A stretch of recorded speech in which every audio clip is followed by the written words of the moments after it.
Welcome to Friday night's video in our Master Series. This, I do believe, is the 59th video in our Master Series, the 29th video in our first phase processing, and the second video in our bodybuilding step in first phase processing. So this basically works out to bodybuilding and doing some reverberation. And we talked about that a little bit.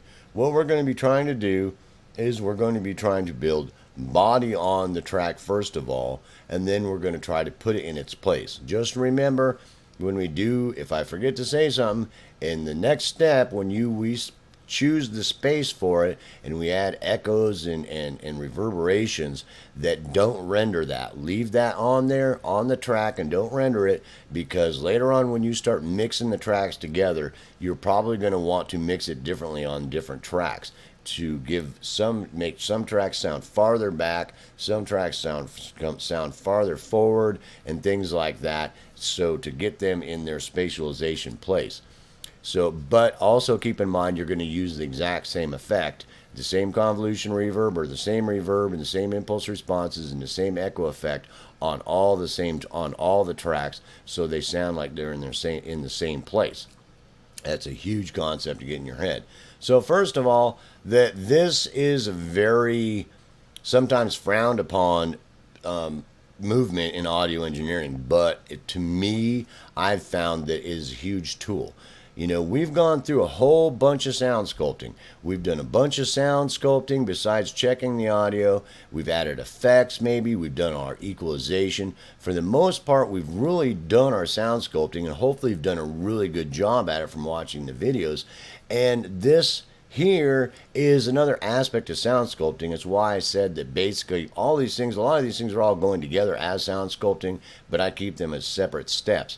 But we are. So, because at this point, we're going to do bodybuilding. And what we're trying to do is we're trying to use the reverb to use its own harmonic content to make it sound richer, fuller, thicker, and deeper. So, it's a real simple concept. The biggest concept you have to get in your head is that this can really cause mud in a mix. So, you have to be real careful of it and remember to go light. It's better to go a little light than a little too heavy, because we're not trying to do reverberation in this first step. We'll do that spatialization step after this. We're trying to get the sound thicker, richer, fuller, wider, and deeper. And it's a real simple concept. And how do we go about doing that? Well, first of all, I want you to go back and watch those videos, the C50 clarity guides on my channel that are before the Master Series, because they're going to explain to you about why I cut down frequency responses, why I sometimes EQ the impulse responses, and why I cut out frequency responses to make them flat frequency responses, because of the frequency response from the convolution reverb and the impulse response conflicting with the harmonic content and the sound I'm trying to convolve. So I don't want a frequency response in there because I want to use just the sound that I'm trying to put reverb on and convolve. So you really need to look at those videos, and also go look at the videos about delay and echo. That was Master Series 49, talking about using echo as an effect, delay and echo as an effect, because we're going to use it again here, but in a different way. So I suggest you go back and watch those videos. So how do we do this? Well, it's a really simple concept, and you just got to be real careful, and it's a very delicate concept and delicate application. You have to be real careful with this and go really light. The first thing I'll tell you is most of the time I sync this. So hopefully that your DAW has an option that you're figuring out how many times that it's going to delay on your whatever delay you're using. That I don't go with milliseconds, I sync it to the timeline that's happening in the song, so it's synced in. And the next thing is 1/8 beats or 1/4 beats, things like that usually work best for this. And you're setting this up just like we did echo, which basically you're using this parameter and a feedback, and for the most part nothing else. Now the concept of this is you want to loop some area, or maybe just one word or something, a short phrase or one word or something like that, and begin looping it.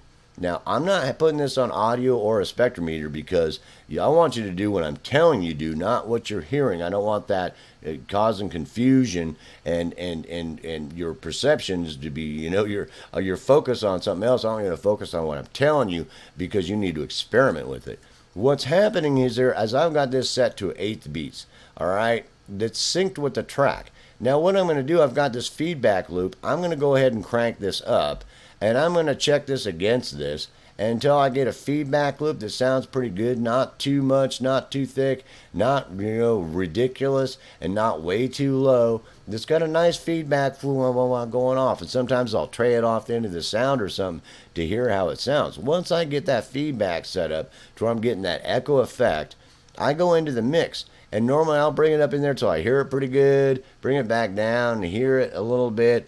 And then I start trying to come into it. So I'll bring it into it and I'll say, okay, I'll come into it. Yeah, I can hear it there. So I'll A-B it back and forth, hear the difference of it. Then I'll back off some.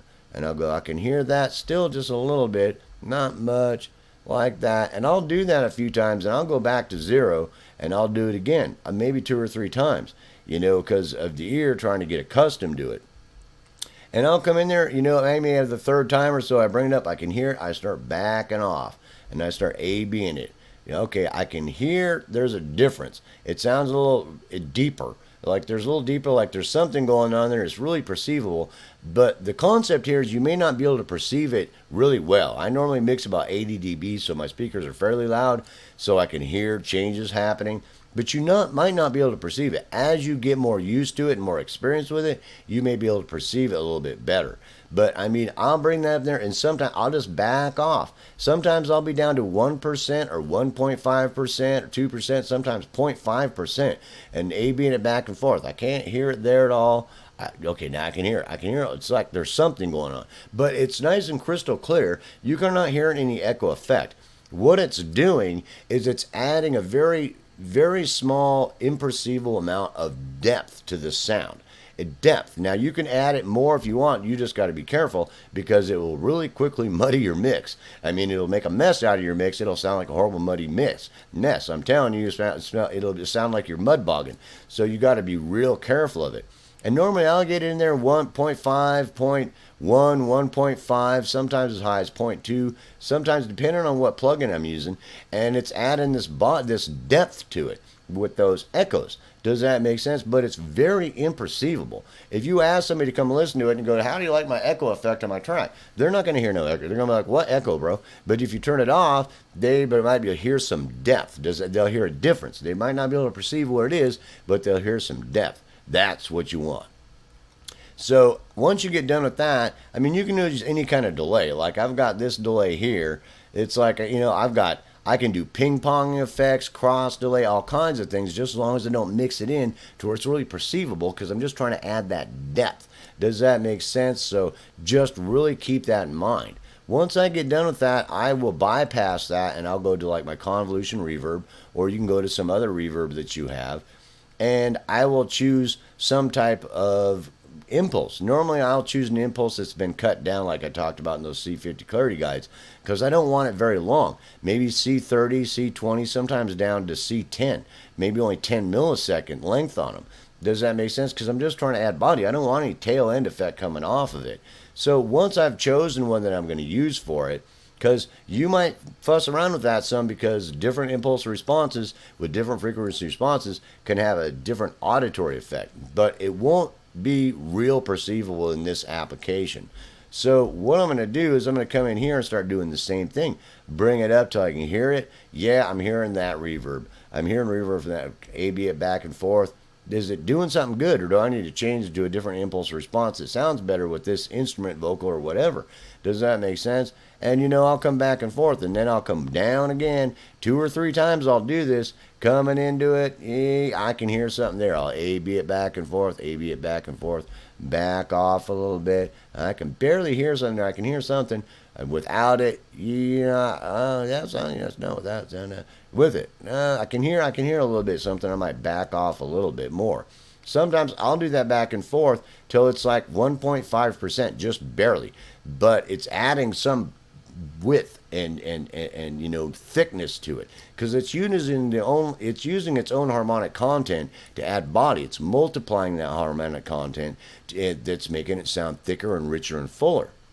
It's a great tool for this, but you're not really hearing no reverb. You at no point are you hearing reverb. And when you're hearing reverb, you're using too much. So I mean, it's like you got it without it and you got it with it. It sounds thicker and richer, but I can't. It sounds nice and clear, and I can tell that I cannot hear that there's any type of reverb on there or anything like that. That's what you want. And then you go back to your delay, bypass that, and then listen to it. Listen to it, bypass all of the inserts that you have, the delay and the reverb, until you go, yeah. If you're hearing too much, you're going, no, I can really hear a difference because now I got them both on, and this sounds like there's some delay reverb thing going on. You might have to go in here, like go to your analog delay, back off. It was at 1.5, back off to 1. You might then go to your convolution reverb and back off to 1 also. Does that make sense? And then do it again. Am I hearing that there's reverb delay on there? And you want to turn them down the same amount because you had them set to where they were imperceivable. Most of the time you shouldn't have to fuss with that too much. That I've found that most of the time, once I've done this one and I've done this one, and then I go back to this one and unbypass it, that it's not perceivable. It's not like I need to go do this and then adjust each one of them down a little bit, you know, the same amount, because it's, you know, you can obviously hear some echo or reverb and echo happening. So, but there has been a couple times where I did, so I made it a step to check that and make sure. And you just have to remember what this is trying to do. It should be nice and clear. You should be able to hear no echo effect, no reverb effect, but it will add depth from the delay, and it will add a thickness and a wideness and a richer sound because of the convolution reverb or whatever reverb you're using. And it's a huge concept that I've found. It's a sound sculpting tool. So after I get done with all my other sound sculpting tool, this is the last one I do, because this just it can add that depth, that thickness, and the wideness, and you know, that kind of sound to just make it sound richer and fuller. All the work that I've done sounds richer, thicker, fuller, and with more depth. And it's a huge concept. It takes a lot of practice for you taking that concept and applying it properly. And just remember that as you first start doing it and you're not used to doing it, you might not want to render this. You know, this is the work normally in my bodybuilding, and I render all this once I'm done. But when you're first starting out, you might not want to render it, because when you get into the mix, it might be a little much. Just remember, go light. You know, if you go a little light, it's better than going a little heavy, because it's going to do something. Even if you add very light amounts of it, it's going to make it sound richer, thicker, fuller, and deeper. Does that make sense? And that's the effect you want, because it's about the last step in any of the sound sculpting you're doing in the processing, and it can have a phenomenal effect to where now at this point, before we go into the last part of the sound of the processing, that your stuff just sound sculpted real well, EQ'd awesomely, all their stuff done perfect, and it just sounds rich, thick, full, and deep, and it just sounds awesome. Oh yeah, dude, you know. And it's a huge step that can just make your stuff sound so much better. And it just takes experimentation and practice. So I hope you have some fun experimenting and practicing with this. And in the next video, we will actually put this track into its space. Peace, hope, love. I'll see you in the next video.